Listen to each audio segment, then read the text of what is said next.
Ce que les Premières Nations demandent, c'est de réappliquer nos lois ancestrales et d'aller dans notre façon, notre gestion du territoire n'est pas du tout la même que le gouvernement.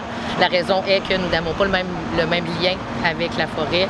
Donc oui, il y a moyen de faire une bonne gestion de la forêt. Cependant, le projet de loi 97 va à l'encontre de tout ce qui est croyances là, et loi ancestrale, mais aussi va à l'encontre d'un développement durable et vraiment d'une pérennité de la forêt.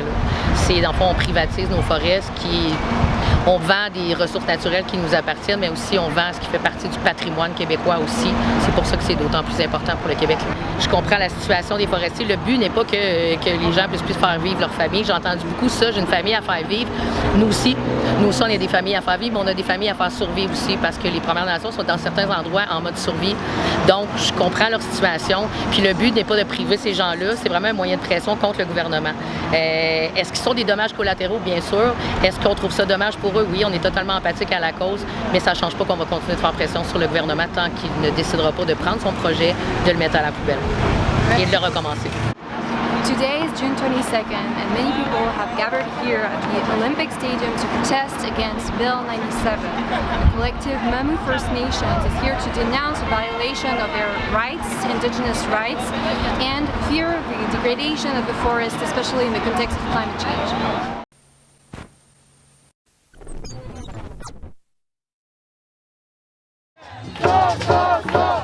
Solidarité avec les peuples qui résistent.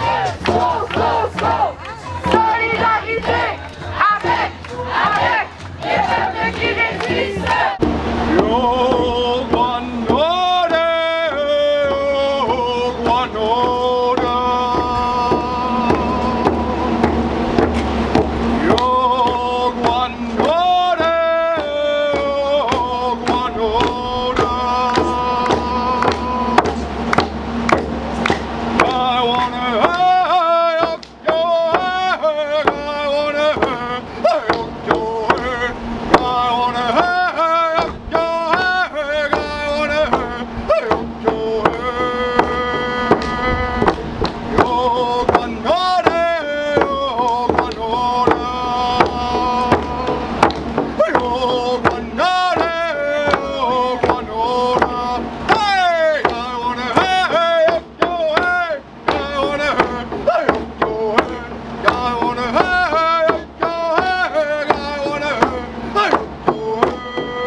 Bonjour tout le monde, mon nom est Xan Choquet, en tout cas. Je viens du Lac-Saint-Jean, je suis un Pequot-Camilnou, donc un Innu de Machéas du Lac-Saint-Jean, deux esprits. Fait que là, bon, j'ai une question pour vous autres. Vous avez-tu peur, vous? Vous avez-tu peur? Il y en a que oui, il y en a que non. Moi, en tout cas, j'ai peur. Genre, vraiment, là, genre, beaucoup. Chaque fois que je pense au projet de loi 97 ou à tout ce qui détruit notre territoire, je suis terrifié. Mais je vais vous dire, savez-vous en quoi qu'on peut transformer la peur? En colère. Puis cette colère collective-là, parce que j'imagine que je suis pas le seul ici qui l'a, j'imagine que vous l'avez aussi, ben on peut aussi la transformer en changement. On peut exiger mieux, on doit exiger mieux. Puis ça, c'est ça qu'on fait ici. Mamu, ensemble, on dit H, c'est fini. Le projet de loi 97, c'est juste un projet de loi qui concrétise et met sur papier ce qui se passe déjà sur nos territoires. Chaque fois que je vois Nutrimut détruite, j'ai mal. Je sais pas si vous allez en territoire, je sais pas si vous avez parlé récemment à vos aînés, mais moi je les vois, les aînés qui pleurent le territoire qu'ils ont connu et aimé, mais qui se fait détruire, annihiler à vitesse grand V. Hier, j'étais à Machéas, dans ma communauté, avec un artiste de là-bas, Harry Wild. Vous irez voir ses toiles, là, c'est vraiment beau. Mais c'est pas ça que je viens de vous dire. Il me montrait une toile qu'il avait faite. Ça représentait son territoire déraciné, avec, au milieu, un tipi qui se tenait debout. comme il y a là-bas, comme il y a à plusieurs endroits. Puis, voyons. Il l'a nommé Déforestation. J'ai trouvé ça bon. Il l'a peinte direct là, quand il a su pour le projet de loi 97. Puis on en a parlé, puis parlé de ça, puis il a parlé de comment il voyait ça se faire détruire constamment. Puis une autre fois, il y a quelques mois, j'étais avec un de mes amis qui me parlait de comment, chaque fois qu'il retourne à son territoire, il en manque un bout. Chaque fois. Je voyais le désespoir dans ses yeux. L'été passé, j'étais avec Dénérizia pour une fin de semaine culturelle. On était supposé trapper cette fin de semaine-là, mais en arrivant, on a appris qu'on pouvait pas parce que la déforestation faisait qu'ils n'ont même plus de ouabouche, même plus de lièvres. Fait qu'on n'a même pu faire nos activités culturelles. Puis j'ai entendu, quand il nous a dit ça, quand il nous a annoncé ça, la tristesse dans sa voix. Il y a 2 ans, j'étais avec Telesh, une aînée de Machtoyaz, puis on a visité son territoire. On est arrivé à l'endroit où est-ce qu'elle chassait mouches, l'orignal avant, mais où est-ce que maintenant c'est plus possible parce qu'il reste plus rien. Mais genre, plus rien, là, c'est dégueulasse. Puis tout a été détruit par les compagnies forestières qui veulent toujours plus. Pour Telesh, je sais pas s'il y en a qui... Oh, encore, ouais. Je sais pas s'il y en a qui connaissent Telesh Bégin, mais pour elle, le territoire, c'est sa vie au complet. J'ai senti sa souffrance là-bas, sur les territoires qu'elle avait connus avant, comme source de nourriture infinie. On a ramassé quelques bleuets entre les restants d'arbres laissés à pourrir par les compagnies. Aujourd'hui, je pense à Telesh, à Harry, à Alice, à Diane, à Emilien, à Dave, à Gérald, à Cocom Germaine, à Madame Véro. Je pense à ceux qui ont connu un territoire avec amour et qui se font enlever devant leurs yeux. C'est pour eux que je suis là aujourd'hui, mais aussi pour la survie de tout le monde. Puis aujourd'hui, on a la chance d'être entouré de femmes fortes, incroyables, des vrais leaders qui se tiennent debout pour leader nos peuples. Puis vous allez en entendre parler plusieurs là après moi. Écoutez-les, ils ont bien du bon sens. Mais il y en a aussi partout ici, là, qui sont là. Fait que à ces femmes autochtones qui nous aident et nous guident dans nos luttes, je vous remercie. C'est important de vous remercier. Non.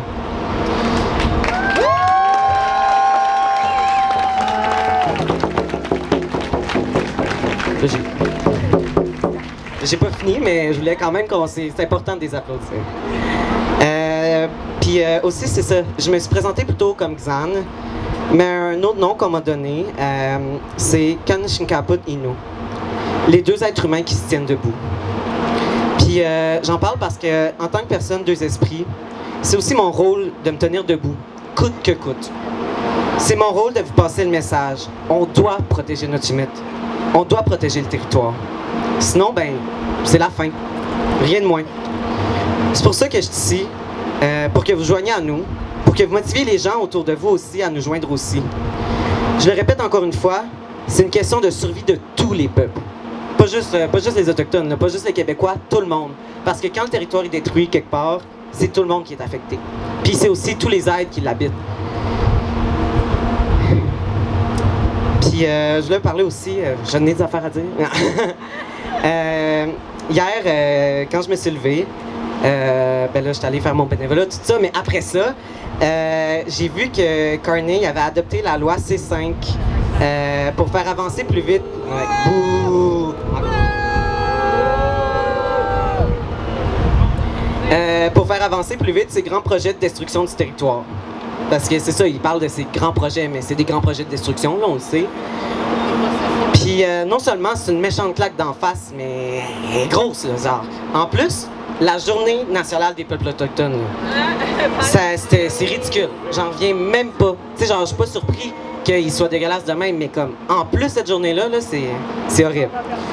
C'est comme un peu s'il disait, pour prendre son langage, genre, vous autres, les petits Indiens, vous avez pas de droit. Vous en méritez pas, vous méritez pas rien.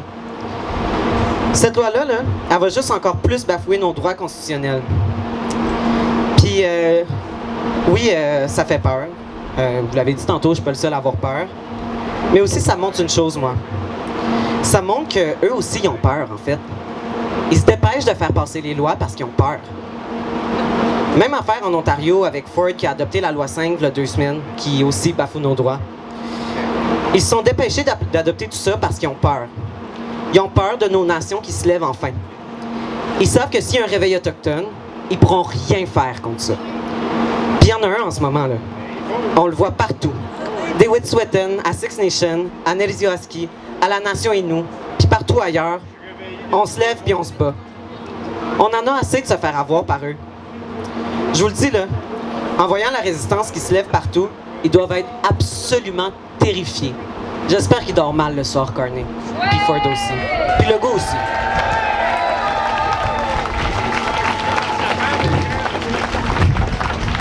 Ils ont peur pour leur beau petit Canada qui s'est construit sur le génocide de nos peuples. Moi, je vous le dis, s'ils ont peur, ben tant mieux. Continuons de leur faire peur. Continuons de leur montrer c'est quoi la vraie résistance. Moi, là, il n'y a pas une seule loi, un seul gouvernement, une seule compagnie qui va m'empêcher de me battre. Je vais me donner corps et âme jusqu'à la fin pour défendre notre humide. Parce que notre humide, c'est mon corps et mon âme. C'est notre corps, notre âme à tout le monde. Je vous le demande aujourd'hui. Le territoire, il nous offre la vie. Offrez-lui en retour sa survie. Son avenir en dépend. Votre avenir en dépend. Ensemble, Mamou, levons-nous et crions « Ekouach ». C'est assez.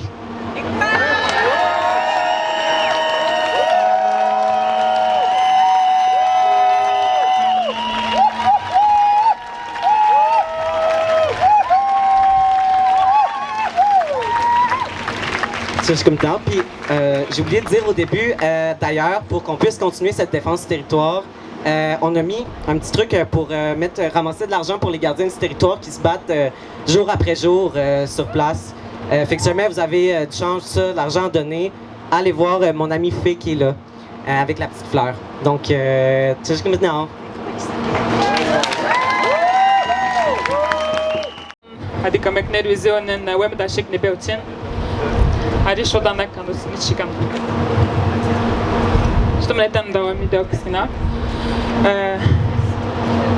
Bonjour, mon nom c'est Catherine Boivin.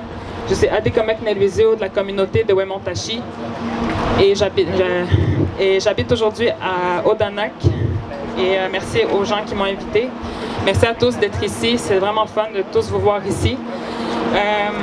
Je suis ici en fait pour vous parler de qui je suis, qui nous sommes les Atikamek Nerwizio. Nous nous réunissons aujourd'hui contre le projet de loi 97, un projet de loi élaboré sans avoir consulté les Autochtones. Un projet de loi qui ne tient pas compte des droits autochtones. Pourtant, nous voulons être consultés. Mais pas juste consultés, là, où est-ce qu'on prend un petit café, tout ça, entre nous. Dans une vraie démarche qui nous prend véritablement en compte. Protéger le territoire, c'est notre façon à nous de démontrer nos droits, d'exercer nos droits. Plusieurs alternatives ont été proposées par les Atikamek au gouvernement du Québec. Mais c'est déplorable de constater que nous sommes toujours exclus. Qu'est-ce qu'on exclut? Nos connaissances liées au territoire, nos préoccupations pour la préservation de l'environnement, des aires protégées. Moi, je suis Adikamek Nerwizio. Mais qu'est-ce que ça signifie être Nerwizio? Nehi, ça vient de Enhitch. Il est habile sur son territoire. Wizio, c'est être. Ça signifie être habile dans son territoire, en harmonie avec ce qui nous entoure. Donc, c'est important qu'on considère les connaissances des Atikamek Nerwizio dans un tel projet de loi, parce que nous, on sait de quelle manière on peut protéger les aires protégées, de quelle façon on peut vivre en harmonie, oui, développer, mais dans le respect du territoire.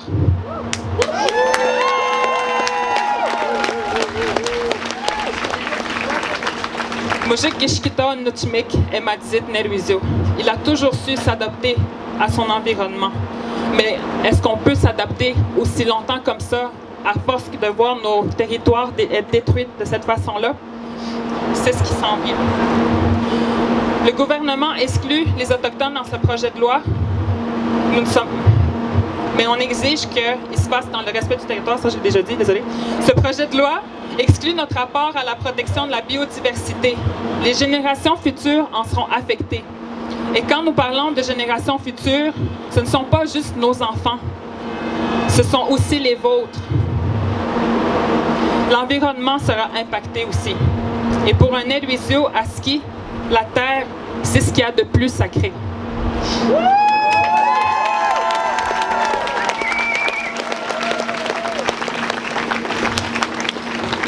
Quand je voyage vers ma communauté, Wemdashik,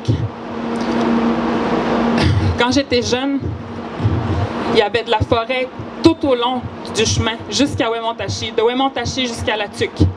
Aujourd'hui, quand je retourne sur mon territoire, c'est horrible. Il n'y a plus rien autour de nous. Il y a des bios qui sont là, qui sont laissés de même. Et je ne reconnais même plus le chemin de quand j'étais jeune. Puis je n'ose pas imaginer ce sera quoi plus tard. Qu'est-ce qu'ils vont couper d'autre alors qu'il ne semble rien rester en ce moment quand on monte vers le territoire. Puis j'aimerais rappeler, pour terminer, notre plus importante déclaration de souveraineté, celle du peuple Atikamekw Neluisio, portée par les mots de César Newashish. Mutomo kaga uskat ekiuchi bigid numo kitaskino. Numo uskat kiuchi adwanano. Numo uskat kiuchi meshkudenano. Meshkudenano. Numo ya uskat kiuchi bidosh irakunenano kitaskino. Dites-leur que nous n'avons jamais cédé notre territoire, que nous ne l'avons jamais vendu, que nous ne l'avons jamais échangé et que nous n'avons jamais statué autrement en ce qui concerne notre territoire.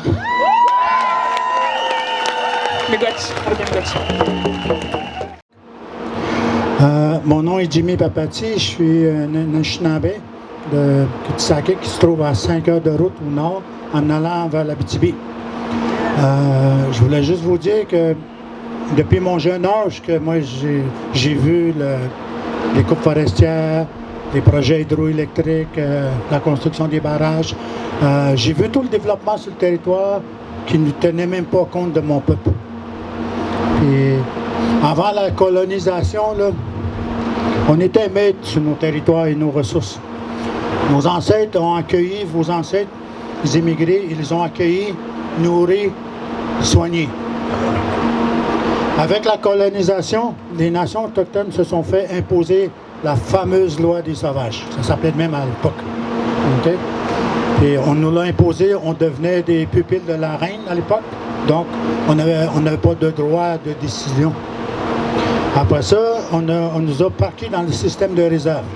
Pour le monde qui chiale après les réserves, ça coûte cher, là. On n'a pas fait ce choix-là d'être parqué. Aujourd'hui, il y a 640 communautés au Canada. Puis les contribuables, là, vous payez pour nous maintenir dans cette situation-là qui ne faut pas avancer.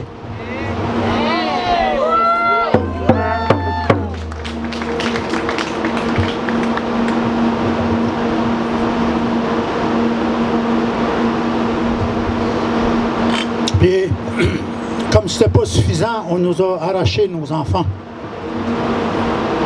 On les a carrément parqués dans les pensionnats autochtones. J'en suis un, moi.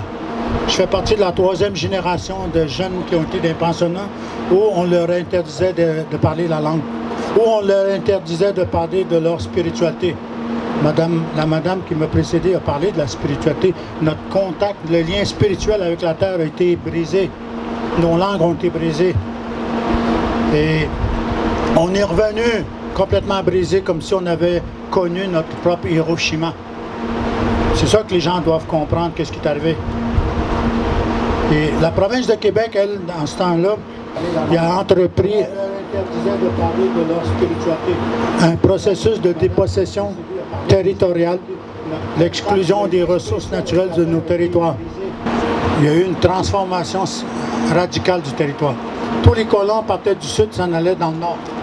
S'en allaient chez les Atikamekw, chez les Anishinaabe, puis avec tous les moyens législatifs que le Québec a pris pour tasser les Autochtones, ben, les nations autochtones ils sont devenues tout simplement invisibles.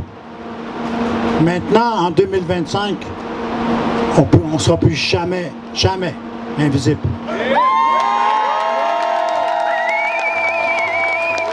On se bat. On se bat, nous, les Premières Nations, pour protéger la terre, protéger les ressources. Parce qu'on est conscient que c'est pour les générations futures. Et quand on dit génération future, on ne parle pas de nos enfants, on parle aussi de le vôtre. Et à travers tout ça, là, les Premières Nations, à chaque jour dans ce pays ici, même dans cette province-là, on vit le racisme systémique. On nous accuse souvent de vouloir avoir de l'argent. Alors que la réalité, c'est on veut juste être traité de façon équitable. On veut juste être respecté dans ce qu'on est.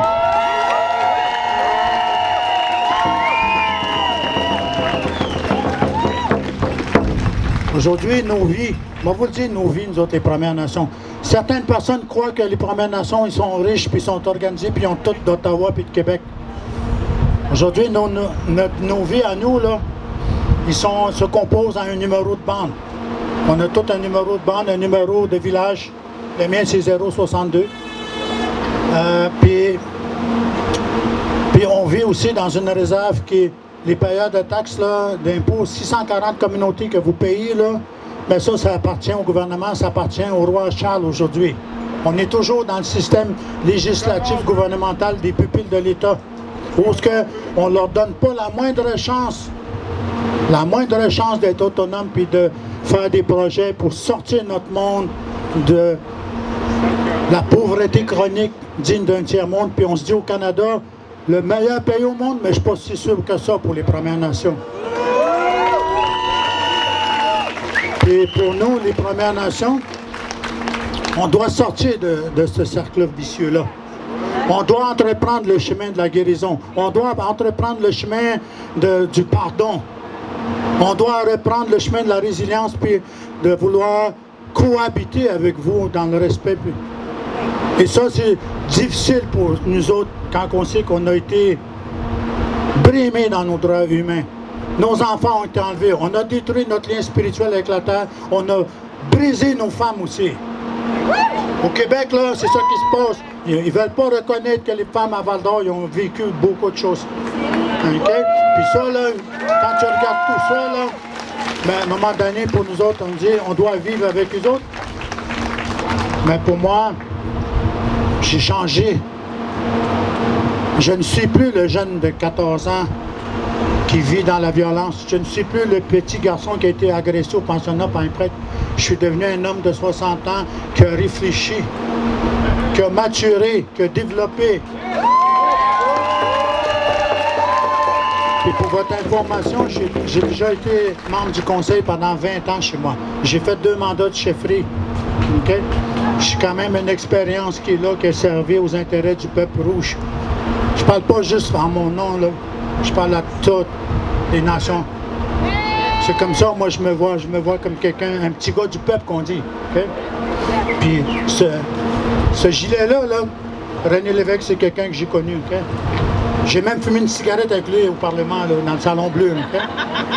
C'est un homme que lui a eu le courage de voter une résolution pour reconnaître nos droits. Mais le maudit Parlement, là, la gang de parlementaires, n'a même pas eu le courage politique de mettre en place des moyens législatifs pour permettre que dans cette province-là, on soit en mesure d'avoir notre place équitable au Parlement. C'est ça le problème avec le Québec aujourd'hui. Et je voulais terminer aussi en vous informant. Il y a quelques minutes, j'avais une discussion avec le chef Lucien Wabananic de Lac-Simon. Le même gars avec une délégation d'Atikamekw qui a été à New York aux Nations Unies pour dénoncer ce qui se passe ici, okay? Avec la forêt. Mais je vais vous informer qu'eux se préparent pour aller à Genève. Ils vont aux Nations Unies à Genève maintenant pour dénoncer ce qui se passe ici. Et moi, je suis quelqu'un de très technique, les 2 pieds à terre maintenant. Je fais plus de politique comme je le faisais avant. Je suis plutôt là, moi, pour faire avancer la cause des Premières Nations, créer des alliances, parce que vos ancêtres, en 1701, il y a eu la Grande Paix de Montréal ici. Il y a eu 39 nations qui sont venues signer une entente avec vos ancêtres, les patriotes, les Français, qui avaient besoin d'être défendue parce que les Américains voulaient annexer le Québec à l'époque. C'est les Premières Nations qui se sont mobilisées, puis on a été défendre, puis on a repoussé les Américains l'autre bord. Mais ça, là, vous l'entendrez jamais dans des manuels d'histoire au Québec.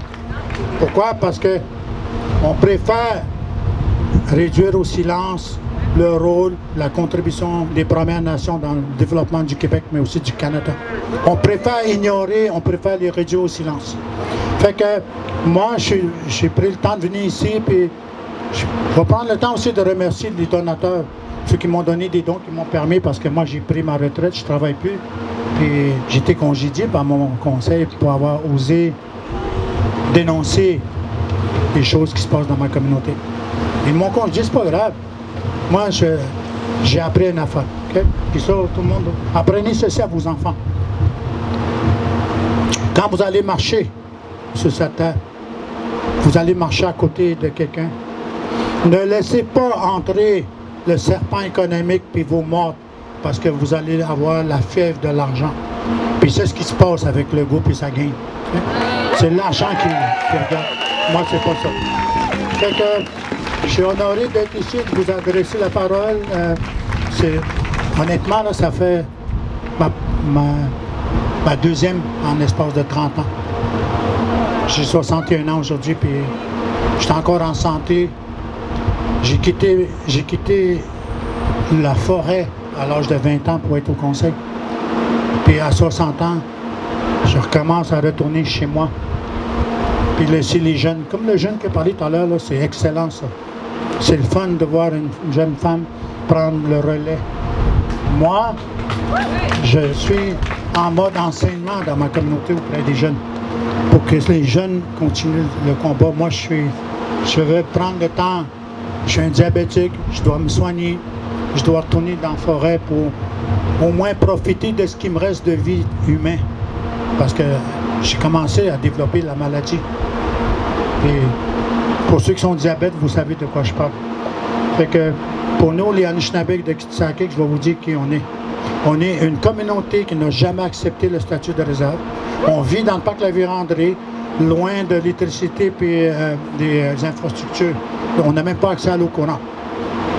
Puis depuis 2 ans, Hydro-Québec, avec le ministre Lafrenière, se pète les bretelles et dit « On va amener l'électricité à Kitsakik ».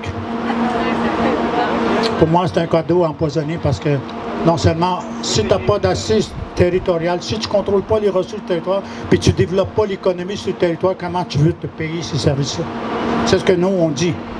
Fait que, si jamais vous venez à Kitsakik, venez nous voir, on n'est plus des sauvages en passant. Okay? Merci.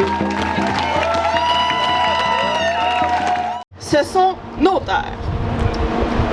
Je le sais que c'est pas mes terres, mais je parle en nous parce que l'union fait la force. Parce que ça arrive à une nation autochtone, ben ça peut nous arriver à toutes. Parce que si on nous divise par territoire, ils nous briseront un par un. Donc, ce sont nos terres, bien avant vos lois, bien avant vos papiers, bien avant vos bulldozers. Vous marchez sur nos ancêtres, vous construisez sur nos cicatrices et vous nous demandez le silence. Monsieur Legault, vous appelez au calme. Mais que reste-t-il de calme en nous quand on nous arrache ce qu'il nous reste? Vous ne dialoguez pas, vous imposez.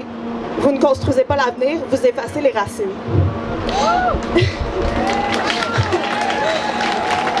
Cette loi 97 n'est pas neutre, elle est coloniale. C'est une gifle déguisée en réforme. C'est une promesse de progrès qui sent encore la dépossession. Nous, les Autochtones, on n'est pas en train de jouer à la résistance. On est en train de survivre encore et toujours. On ne manifeste pas par plaisir, on manifeste parce que notre existence même est menacée. Certains sont prêts à mourir ici, maintenant, pour empêcher ce projet de continuer. Et vous nous entendez même pas. Mais on ne se taira pas, on ne se couchera pas, on ne sera plus vos silences utiles. Yeah!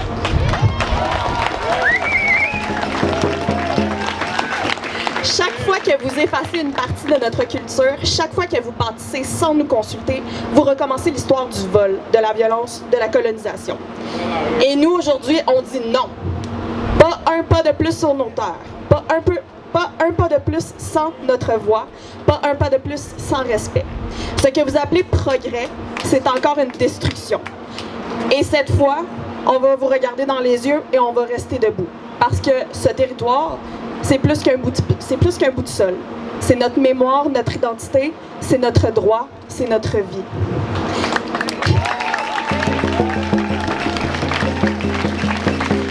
Alors, aujourd'hui, même si je suis pas née ici, je me tiens ici. Parce que ce combat, c'est le nôtre. Parce que cette blessure est collective. Parce qu'on est unis par la terre, par le sang, par la mémoire. Et que c'est ensemble qu'on survivra, qu'on résistera et qu'on guérira. Chimigwech tout le monde. Merci. Je pense que tous mes frères et mes sœurs ont tout dit, ou presque. J'aimerais ajouter et sensibiliser les gens aux événements des derniers mois. Un mois où les Premières Nations ont fait des revendications et des demandes incessantes au gouvernement de respecter les territoires et les lois ancestrales. Celui-ci continue de faire le sourd d'oreille et fait un appel au calme, ce que je trouve très ironique. Tout en disant qu'il compte bonifier le projet de loi 97, comme ça on pouvait ajouter quelque chose à ce projet de loi-là. Pour ça, j'avais écrit. C'est un insulte, M. Legault. Nous sommes devenus ce que les colons ne voulaient pas, c'est-à-dire des Autochtones instruits. Nous devons protéger notre Ndakina. Ndakina, c'est le territoire Abénaki. Le projet de loi 97... Le projet de loi... C'est correct? Le projet de loi 97, c'est de la dépossession, c'est de la déforestation, c'est du non-respect de nos territoires ancestraux, de nos lois ancestrales, mais c'est aussi tout le Québec qui est touché. Il n'est plus juste question de forêts et d'animaux, il est question de la survie, de la santé et de la sécurité de nos peuples. La solution est et sera toujours la collaboration, le respect et la reconnaissance des Premières Nations. Olé, olé. C'est un honneur et un privilège pour moi d'être ici debout pour faire barrage au projet de loi 97 aux côtés des gardiennes et gardiens du territoire, de celles et ceux qui veillent sur les forêts, les rivières et les sols et sur les liens sacrés entre les peuples et la terre, comme l'a si bien écrit Jean-François Giroux dans la déclaration de soutien aux gardiens et gardiennes du territoire contre la loi 97.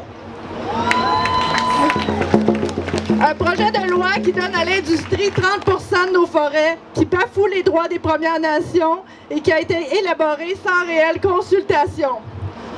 En réfléchissant à ce qui me semblait utile et important de dire ici, j'ai eu envie de parler à François Legault, Maïté Vizina-Blanchette Vizina et Benoît Charette, d'Huguette Gaulin. Huguette Gaulin était une poète et la mère d'un petit garçon de 5 ans quand en 1972, elle s'est immolée sur la plage Jacques-Cartier à Montréal. Excusez, je trempe comme une feuille. Ça va bien. Bon. Ses dernières paroles avant de mettre le feu à ses vêtements imbibés d'essence ont été « Vous avez tué la beauté du monde ». C'est habité et inspiré des paroles de cette chanson que j'ai envie de dire ceci. François Legault, Benoît Charette et Maïté Blanchette Vizina, c'est à vous que je m'adresse. À vous comme humains, à vous comme parents, oncles, tantes, avec, je l'espère, quelque chose dans le cœur qui sonne comme de l'amour pour des enfants autour de vous. Écoutez-moi en pensant à eux. Et pour vrai, là, je tremble vraiment, mais je...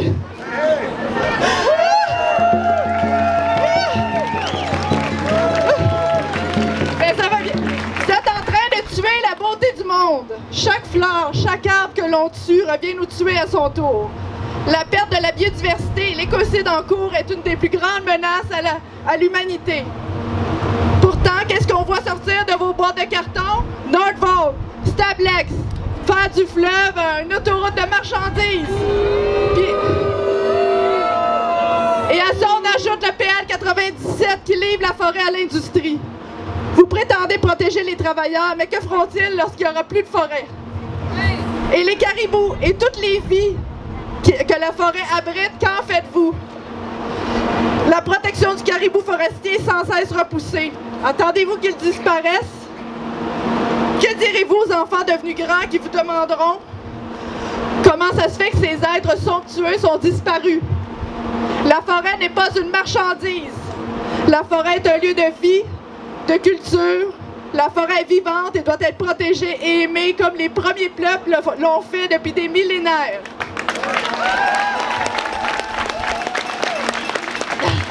François Legault, Benoît Charette et Maïté Blanchette-Vézina, ne tuez pas la beauté du monde. La dernière chance de la Terre, c'est maintenant qu'elle se joue. Si vous persistez à détruire, sachez que nous, Mères au front, aux côtés des gardiennes et gardiens du territoire, seront dressés devant vous, tels des louves qui défendent leurs petits.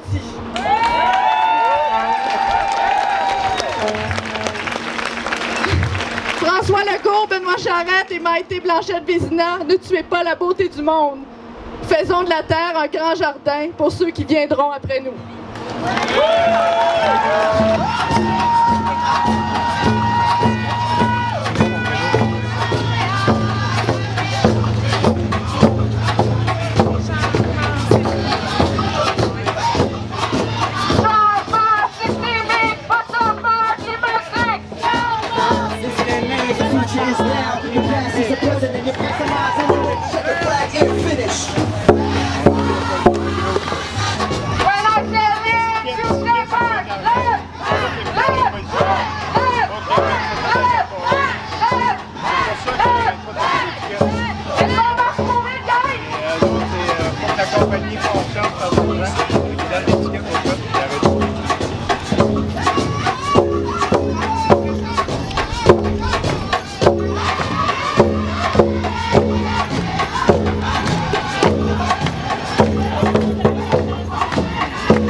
Solidarité avec les peuples qui résistent.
Bloc, je pense qu'il faut pour qu'on survive, pour qu'on résiste ensemble.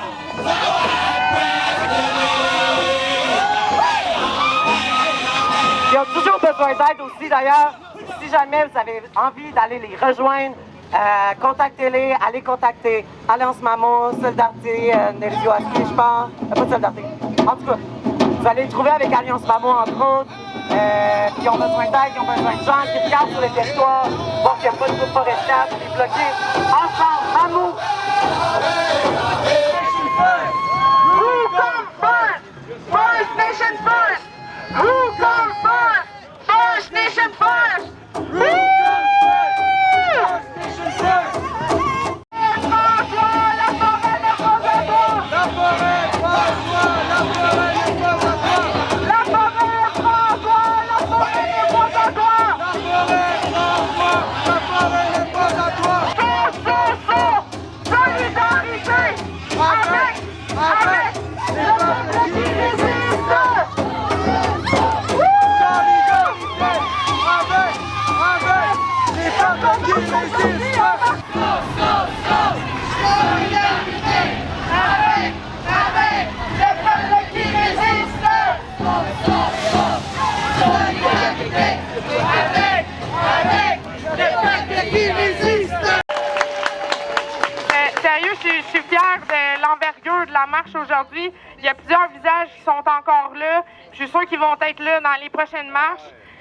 Encore merci d'être là pour dénoncer ce projet de loi qui est dégueulasse. Merci, guys.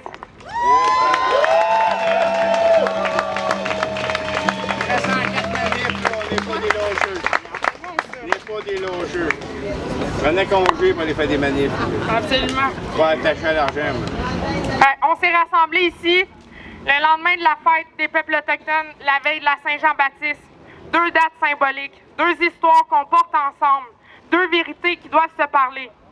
Parce que ce combat-là, c'est pas seulement la lutte des premiers peuples, c'est la lutte de tout un peuple. Un peuple au visage multiple, un Québec qui n'est ni blanc, ni uniforme, ni figé.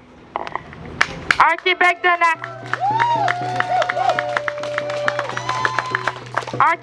nation, de langue, de résistance, d'horizons différents qui choisissent de marcher ensemble. Et aujourd'hui, on a marché contre le projet de loi 97 parce qu'il menace la terre, l'eau, les forêts, nos droits, notre avenir commun.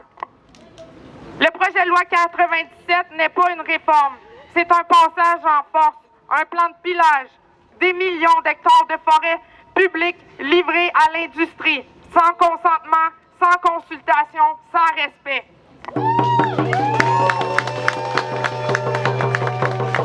On nous dit que ce projet enchâsse le droit à la consultation, mais ce qu'il fait, c'est l'effacer. Il force les premiers peuples à renoncer à leur droit de record sur plus de 135 000 km² de territoire. Pendant que nos communautés manquent d'eau, pendant que nos enfants dorment dans des logements insalubres, pendant que nos aînés attendent que des soins ne viennent pas, eux, ils rasent l'avenir. À Pauvernitout, il y a une maison qui a brûlé cette année. Il n'y avait pas d'eau pour éteindre le feu. On est en 2025. Je ne sais pas si vous savez c'est où Pauvernitout. Il y en a plusieurs qui mélangent le Nunavik, le Nunavut. Le Nunavik, c'est à 3 heures d'avion d'ici, c'est au Québec. Il n'y avait même pas d'eau pour éteindre un feu. On est au Québec, guys. C'est pas un accident, c'est une stratégie d'abandon. C'est une stratégie d'effacement. Pendant que le climat bascule, pendant que les scientifiques nous disent que l'objectif de 1,5 degrés Celsius est hors de portée, Legault, lui, ouvre grand les portes aux coupes forestières. Ce projet n'est pas une attaque contre les Autochtones, c'est une attaque contre tout ce qui respire. Alors aujourd'hui, on s'est rassemblés, on est là, pas pour le supplier, pas pour demander la permission, mais pour dire « ça suffit, on est écœurés, on a notre mot à dire ». Nos territoires...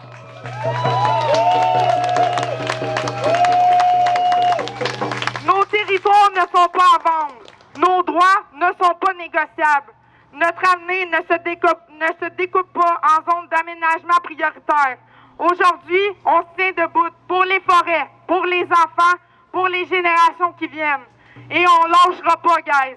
Parce qu'ils veulent le silence, nous, on va faire du bruit et la résistance ne fait que commencer.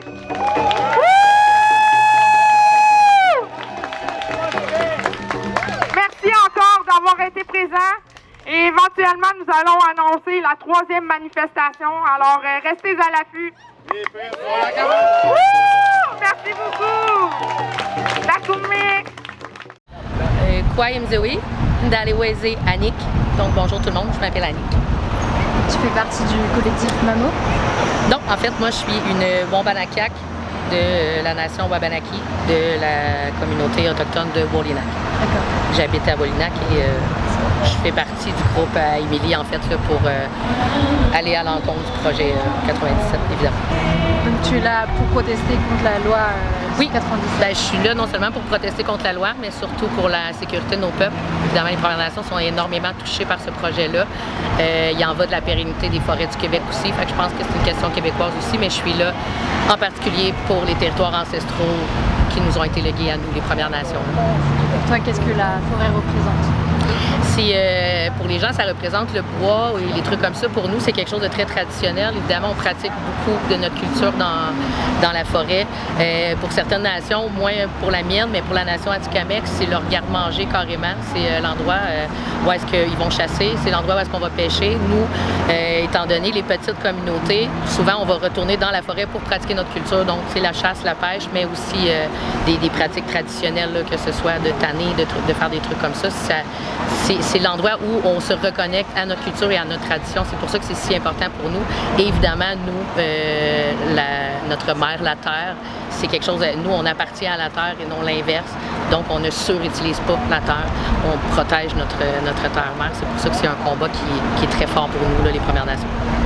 Le gouvernement parle de gestion des forêts. Est-ce qu'une forêt, ça se gère? Oui, ça se gère. Ce que les Premières Nations demandent, c'est de réappliquer nos lois ancestrales et d'aller dans notre façon, notre gestion du territoire n'est pas du tout la même que le gouvernement. La raison est que nous n'avons pas le même lien avec la forêt.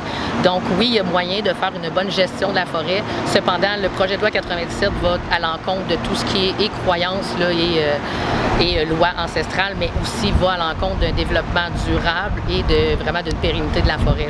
C'est, dans le fond, on privatise nos forêts, on vend des ressources naturelles qui nous appartiennent, mais aussi on vend ce qui fait partie du patrimoine québécois aussi. C'est pour ça que c'est d'autant plus important pour le Québec. Il veut introduire le concept de zone de triade. Ouais. Parce qu'eux aussi disent que ça peut aider à la lutte contre le réchauffement climatique en créant des zones de conservation.